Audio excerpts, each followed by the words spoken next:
अतिशय घाणीचं साम्राज्य या अमरावती डेपोमध्ये निर्माण झालं होतं आणि स्वच्छता कर आम्ही सर्वसामान्य प्रवाशांकडून घेतोय। दर तिकिटामागे 2 रुपये घेत असताना दर 4 तासांनी हा डेपो स्वच्छ व्हायला पाहिजे, डेपोची साफसफाई व्हायला पाहिजे, डेपोचे आमचे जे ड्रायव्हर कंडक्टर आहेत त्यांना गरम पाणी आंघोळीला मिळालं पाहिजे, थंड पाणी प्यायला मिळालं पाहिजे, सर्वसामान्य प्रवाशांना थंड पाणी मिळालं पाहिजे। दर मिनिटांनी जे शौचालय आहे ते शौचालयाची सुद्धा साफसफाई करायला हवी, परंतु तशी बरी परिस्थिती इकडे दिसत नाहीये।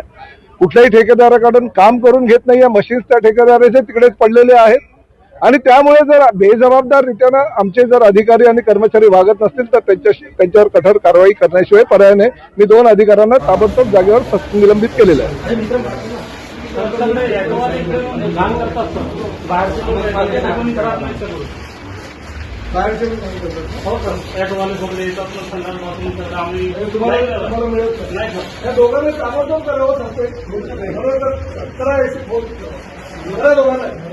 बिलकुल खोटा बोलायचं माझ्यावर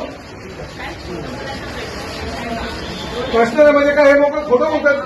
बाहेरचे ऑटो ड्रायव्हर येऊन तिकडे शौचालयाचा वापर करतात, ठीक आहे काय करायचं ते करतो।